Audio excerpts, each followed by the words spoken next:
நமசிவாய வாழ்க, நாதன் தாழ் வாழ்க, இமைப்பொழுதும் இன்னெஞ்சில் நீங்காதான் தாழ் வாழ்க. ஓம் நமசிவாய, ஓம் நமசிவாய, ஓம் நமசிவாய. குரு வாழ்க, குருவே துணை. அனைவருக்கும் வணக்கம். நான் உங்கள் சங்கீதா ராம்குமார். 27 நட்சத்திரங்கள் இருக்குங்க. 27 நட்சத்திரங்கள் தான் பார்த்தீங்கன்னா இங்க இருக்கக்கூடிய நட்சத்திரங்கள். நம்மளோட பஞ்சாங்கங்கள் நம்ம வாழ்க்கையில ரொம்ப அதிகமான தாக்கத்தை ஏற்படுத்துதுங்க. அதுல நம்ம பிறந்த திதி, கரணம், யோகம், இந்த அதுல பார்த்தீங்கன்னா நட்சத்திரமும் வருதுங்க. அப்ப நட்சத்திரத்தோட தாக்கம் நம்ம உடம்புல அதிக விதமான நல்லதுகளையும் பாதிப்புகளையும் தரக்கூடிய ஒரு அம்சத்துல இருக்கு. ஒவ்வொருத்தருக்கும் ஜென்ம நட்சத்திரம்னு ஒரு நட்சத்திரம் இருக்குங்க. அந்த நட்சத்திரம் தான் என்ன அப்படின்னா நம்ம பிறந்த நட்சத்திரம். இந்த பிறந்த நட்சத்திரத்தோட அடிப்படையில தான் நம்மளோட வாழ்க்கை முறைகள் அப்படிங்கிறது இருக்க போகுதுங்க. அப்ப இப்ப நம்ம 27 நட்சத்திரத்தையும் வரிசையா ஒவ்வொரு நட்சத்திரமா அதற்கான பலன்கள் என்ன, அதுக்கான ரெமிடிஸ் என்ன அப்படிங்கிறதையும் நம்ம வரிசையா பார்ப்போம். கிருத்திகை நட்சத்திரத்தை பத்தி பார்க்கலாங்க. கிருத்திகை நட்சத்திரம் அப்படின்னா இது 4 பாதங்களை கொண்ட நட்சத்திரம். கிருத்திகையோட முதல் பாதம் மேசராசியிலையும், கிருத்திகை நட்சத்திரத்தோட 2, 3, 4 பாதங்கள் ரிஷப ராசியிலையும் இருக்குங்க.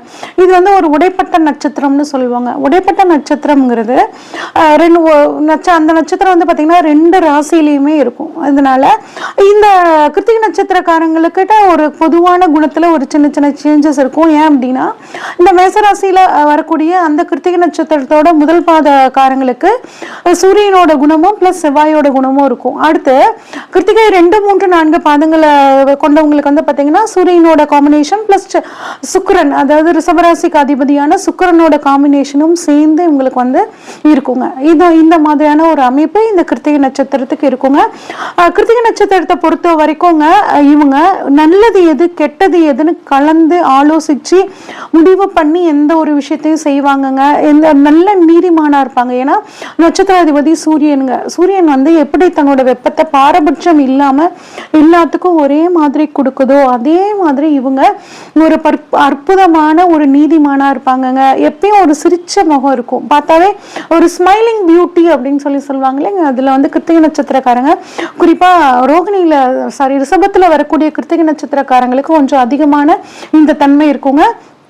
எதையும் வெளிப்படையா பேசுவாங்க. மனசுல பெருசா எதையும் வச்சுக்க மாட்டாங்க. மனசுல எது படுதோ டப்பு டப்பு டப்புன்னு பேசிட்டு போய்கிட்டே இருப்பாங்க. அது என்ன வந்தாலும் நடந்தாலும் சரிங்க பாத்துக்கலாம் அப்படின்ட்டு போவாங்க. எப்பயுமே சாப்பாடு பாத்தீங்கன்னா இவங்களுக்கு சூடா இருக்கணும். ஒரு காஃபி குடிச்சா கூட சூடா குடிக்கணும்னு நினைப்பாங்க. இந்த குணங்கள் எனக்குலாம் இல்லையேன்னு ஒரு சிலர் கமெண்ட்ல சொல்வீங்க. ஆனா உங்களை பொறுத்த வரைக்கும் சூரியன் உங்க ஜாதகத்துல வலுவாக இருந்தாருன்னா கட்டாயம் நீங்க உணவுப் பொருட்களை சூடாதான் சாப்பிடுவீங்க அப்படிங்கிறது ஒரு ஆணித்தரமான உண்மை. இந்த கிருத்திகை நட்சத்திரத்தை பொறுத்த வரைக்கும் பாத்தீங்கன்னா அப்பா அம்மா மேல அதிகமா ஒரு பாசம் இவங்களுக்கு இருக்குங்க. அதே உத்தியோகத்துல அடுத்தவங்களை இவங்க கட்டுப்படுத்த மாட்டாங்க. அவங்களுக்கு தேவையான உதவிகளை செஞ்சு கொடுப்பாங்க. ஆனா இவங்களை யாராவது கட்டுப்படுத்தணும்னு நினைச்சிட்டாங்கன்னா அவங்கள திருப்பி அடக்கி ஆளக்கூடிய தன்மை இவங்களுக்கு இருக்குங்க. நல்ல அறிவாளிகளா இருப்பாங்க. எடுத்த வேலையை முழுமையா முடிச்சுட்டு தான் அடுத்த வேலைக்கு அப்படின்னு போவாங்க. எந்த ஒரு பிரச்சனைக்கும் பாத்தீங்கன்னா ஒரு ஈஸியான ஒரு சொல்யூஷன் இவங்களால கொடுக்க முடியுங்க. இவங்களை பொறுத்த வரைக்கும் டிஎன்ஏ அஸ்ட்ராலஜி படி கிருத்திகை நட்சத்திரம் செவ்வாயோட கர்மபதிவு கொண்ட நட்சத்திரம்னு சொல்லுவாங்க. அப்படிங்கும்போது என்ன ஆகும்னா இவங்களுக்கு ஒரு இட தோஷம் இருக்குங்க.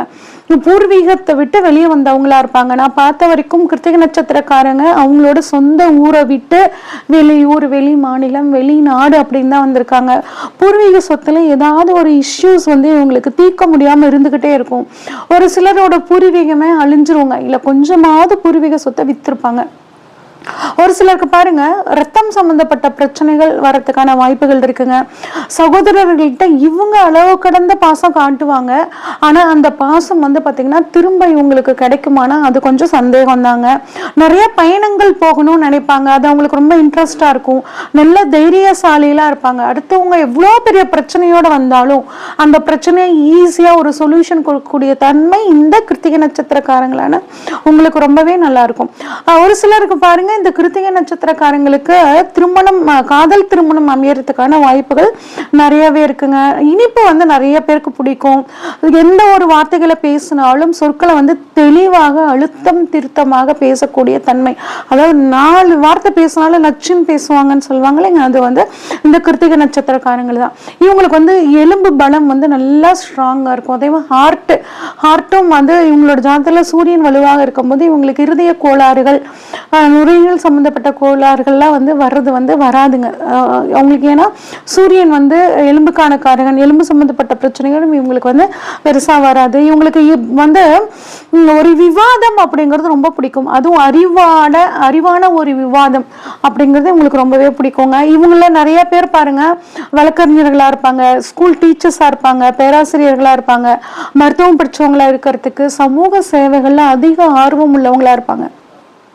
இவங்களை பொறுத்த வரைக்கும் இவங்க பிறக்கும் போது சூரியனோட நட்சத்திரத்துல பிறக்கிறனால இவங்களுக்கு சூரிய திசை 6 வருடங்கள். அதுவும் அந்த கிருத்திகையோட 2, 3, 4 பாதங்கள்ல பிறக்கிறவங்களுக்கு எல்லாம் வந்து பாத்தீங்கன்னா 4 வருஷம் 3 வருஷம் அந்த மாதிரி இருக்கும். சூரியன் ஜாதகத்துல வலுவா இருக்கிற பட்சத்துல சூரிய திசை இவங்க குடும்பத்துக்கு ரொம்ப சப்போர்ட்டிவா இருக்கும். இந்த கிருத்திகை நட்சத்திரக்காரங்களோட ஜாதகத்துல சூரியன் வலுவாக இருந்துச்சுன்னா சூரிய தசையில இவங்களோட தந்தைக்கு அரசாங்க உத்தியோகம் கிடைக்கிறதுக்கான வாய்ப்புகள், அரசியல்ல வந்து நல்லா ஷைன் ஆகக்கூடிய ஒரு அமைப்புகள் எல்லாம் இவங்களோட நேரம் அவங்க அப்பாவுக்கு ரொம்ப நல்லா இருந்திருக்கும். அடுத்து 2ஆவதா வரக்கூடிய திசை சந்திர திசை, இது 10 வருடங்கள்ங்க. அடுத்து 3ஆவதா வரக்கூடிய திசை செவ்வாய் திசை, இது 7 வருஷம். அடுத்து ராகு திசை 18 வருஷங்க. ராகு இவங்க ஜாதகத்துல வலுவாக இருக்கிற பட்சத்துல அந்த 18 வருட காலங்கள் இவங்களுக்கு ரொம்பவே நல்லா இருக்கும். வெளிநாடு போறது, வெளிநாட்டுல போய் செட்டில் ஆகக்கூடிய ஒரு அமைப்பு, இந்த மாதிரிலாம் இவங்களுக்கு இருக்குங்க. ஆனா ராகு பொறுத்த வரைக்கும் நீங்க எந்த அளவு வெளிநாடு போய் இருக்கீங்களோ, உங்க சொந்த ஊரை விட்டு வெளியே இருக்கீங்களோ அந்த அளவு உங்களுக்கு நல்ல பலனை அந்த அவரோட காலங்கள்ல உங்களுக்கு கொடுப்பார். அடுத்து குரு தசைங்க, இது 16 வருஷம். சனி தசை 19 வருஷம். இந்த மாதிரி வருடத்தை உங்களோட பிற்பகுதிகளில் பெரிய பெரிய வருடங்களை கொண்ட திசைகள் உங்களுக்கு வந்து வருங்க. உங்களுக்கான சித்தர் வழிபாடு உங்களுக்கு ரொம்பவே முக்கியங்க. எந்த விதமான சித்தரை நீங்க வழிபாடு பண்ணலாம் அப்படின்னா, ரோம ரிஷி அப்படிங்கிற ஒரு சித்தர் இருக்காருங்க. இவருக்கு வந்து சமாதி அப்படின்னு கிடையாதுங்க. இந்த ரிஷியோட வழிபாடு உங்களுக்கு மிகச்சிறந்த யோகத்தை கொடுக்கும். உங்க நட்சத்திரத்துக்கு உண்டான தேவதை அப்படின்னு பார்த்தா முருகனுங்க, அக்னி பகவானுங்க. முருகன் வழிபாடு கிருத்திகை நட்சத்திரக்காரங்களுக்கு ரொம்பவே சப்போர்ட் பண்ணும். ஏன்னா கிருத்திகை நட்சத்திரம் முருகனுக்கு உகந்த நட்சத்திரங்கள்ல ஒரு முக்கியமான நட்சத்திரங்க. அடுத்து உங்களுக்கான மரம் அத்தி மரம். அத்தி மரம் வந்து உங்களுக்கு வாய்ப்பு கிடைக்க போது வளர்த்துறது ரொம்பவே நல்லது. இல்லைன்னா அத்தி மரம் வளர்க்குற இடத்துல போயிட்டு தண்ணி ஊத்துறது, அந்த மரத்துக்கிட்ட கொஞ்சம் நேரம் இருந்துட்டு வர்றது உங்களுக்கு மன குழப்பத்தை தீர்க்கும். அத்திப்பழம் வாங்கி, இல்லைங்க எனக்கு 2க்குமே எனக்கு ஆப்ஷன் இல்லை அப்படின்னா அத்திப்பழம் வாங்கி அடிக்கடி உணவுல சேர்த்துக்கோங்க. அத்திப்பழத்தை தானம் பண்ணுங்க உங்களோட ஜென்ம நட்சத்திரமான கிருத்திகை நட்சத்திரம் வர நாள்ல. அடுத்து உங்களுக்கான விலங்கு அப்படின்னா பெண் ஆடுங்க. முடிஞ்சா ஆடு வளர்க்கறது நல்லது. இல்லைன்னா ஆடு வளர்க்குறவங்களுக்கு, இல்லாத ஏழைகளுக்கு உங்களால முடிஞ்ச உதவிகளை பண்ணுங்க. முடிஞ்ச வரையும் நான்வெஜ் சாப்பிட்றவங்க கொஞ்சம் மட்டன் சாப்பிட்றத தவிர்த்துக்கு நல்லதுங்க. உங்களுக்கான பறவை மயில். மயில் இறகு, அதாவது தானாவே உதிர்ந்த மயில் இறகு கிடைச்சதுன்னா அந்த மயில் இறகை உங்க ஆஃபீஸ்ல வச்சுக்கோங்க. உங்க டிபியில கூட மயில் இறகு வச்சுக்கோங்க, உங்களுக்கு ரொம்ப நல்லது. உங்களுக்கான பூ அப்படின்னா செவ்வரளி பூங்க. வாய்ப்புகள் வசதிகள் இருந்துச்சுன்னா இப்போ வந்து தொட்டிலே கூட செடி அழகா வளர்த்தலாம். செவ்வரளி செடி வாங்கி இல்லை செந்தாமரை பூ வச்சு வளர்த்துறது, இதெல்லாம் உங்களுக்கு ரொம்பவே நல்லது. குறிப்பாக கோயில்களுக்கு போகும்போது உங்க வீட்டில் வளர்ந்த அந்த செவ்வரளி பூவை வந்து கட்டிட்டு போய் குறிப்பாக முருகனுக்கு செவ்வாய்க்கிழமைகளில் நீங்க சாற்றி வழிபாடு பண்ணும்போது முழுமையாக உங்களுக்கு முருகனோட அருள் கிடைக்கும். உங்களுக்கான உணவுப் பொருள் அப்படின்னா நம்ம வடை சொல்வோம் இல்லைங்க, வடை தானம் பண்ணுறது, வற்றல் குழம்பு வகைகளை வந்து தானம் பண்ணுறதும் உங்களுக்கு மிகச்சிறந்த ஒரு நல்ல விஷயங்களை கொடுக்குங்க. உங்களுக்கான பழம் அப்படின்னா பேரிச்சைங்க. பேரிச்சை உணவில் அடிக்கடி எடுத்துக்கோங்க. இல்லாதவங்களுக்கு பேரிச்சை பழம் தானம் பண்ணுறதும் நல்லதுங்க. உங்களுக்கான நட்சத்திர கோவில் அப்படின்னு பார்த்தோம்னா ஸ்ரீ காத்த சுந்தரேஸ்வரர் கோவில். இது வந்து மயிலாடுதுறையில் இருக்குங்க. இது வந்து உங்கள் நட்சத்திரத்துக்கான கோவில். இது வந்து அட்லீஸ்ட் வருடம் ஒரு முறை போங்க. இல்லைன்னா வாழ்நாளில் ஒரு தடவையாவது போயிட்டு வர்றது உங்களுக்கு ஒரு நல்ல விஷயத்தை வந்து கொடுக்குங்க.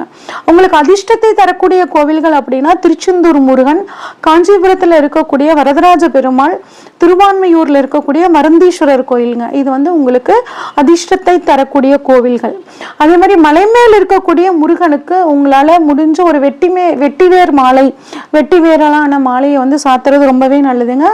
உங்களுக்கான லக்கி கலர் அப்படின்னா ஒயிட் கலர். உங்களுக்கான லக்கி நம்பர்ஸ் 2ஆம் நம்பர், 6ஆம் நம்பர், 9ஆம் 2ஆம் நம்பர் இந்த நாட்களில் வந்து இந்த தேதிகளில் நீங்கள் நல்ல விஷயங்களை செய்யும் போது அது உங்களுக்கு சாதகமாக முடியும்.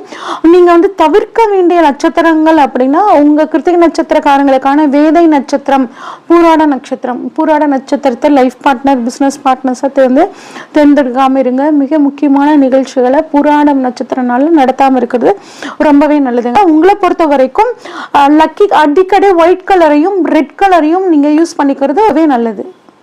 நம்ம இந்த நட்சத்திரத்துக்கான பலன் எப்படி இருக்குன்னு சொல்லி பார்த்தோங்க. இருந்தாலும் நட்சத்திர வீடியோஸை நீங்கள் எப்படி பார்க்கணும் அப்படின்னா, நம்ம பிறப்பில் வந்து பார்த்தீங்கன்னா விதி மதி கதி அப்படின்னு 3 விஷயங்க. இதுதான் நம்மளோட வாழ்க்கையை தீர்மானிக்குது. அப்போ இந்த விதி மதி கதியை பற்றி சொல்லக்கூடியது என்னன்னா, நம்ம பிறந்த ஜென்ம நட்சத்திரம், நம்ம லக்னம் நிற்கக்கூடிய நட்சத்திரம், நம்ம லக்னாதிபதி நிற்கக்கூடிய நட்சத்திரம், இந்த 3 நட்சத்திரம் தான் நம்ம தலைவிதியை தீர்மானிக்கக்கூடியது. அப்போ நீங்கள் உத்திரட்டாதி நட்சத்திரத்தில் பிறந்திருந்தீங்க அப்படின்னா உத்திரட்டாதி நட்சத்திரத்துக்கான வீடியோவையும் பார்க்கணும். அடுத்து உங்கள் லக்னம் பரணியில் நின்றுச்சுன்னா பரணி நட்சத்திரத்துக்கான வீடியோவையும் பார்க்கணும். அடுத்து உங்கள் லக்னாதிபதி வந்து ஒரு ஆயில்யம் நட்சத்திரத்தை நின்னாருன்னா இந்த ஆயில்ய நட்சத்திரத்துக்கான வீடியோவையும் பார்த்தீங்கன்னா உங்களுக்கு தெளிவாக வந்து உங்கள் ஜாதகம் ஓரளவுக்கு நீங்களே அனலைஸ் பண்ணக்கூடிய ஒரு தன்மையை கொடுக்கும். அது மட்டும் இல்லாமல் இந்த 3 நட்சத்திரத்துக்கான அதிபதிகளும் உங்கள் ஜாதகத்தில் எப்படி இருக்காங்க, ஆட்சியாக இருக்காங்களா, உச்சமாக இருக்காங்களா, நீசமாக இருக்காங்களா, இல்லை புஷ்கர நவாம்ச நட்சத்திரத்தில் நிற்கிறாங்களா, இந்த மாதிரி பார்த்தோம்னா உங்களோட வாழ்க்கையை பற்றி நம்ம ஈஸியாக டிசைட் பண்ணிடலாங்க.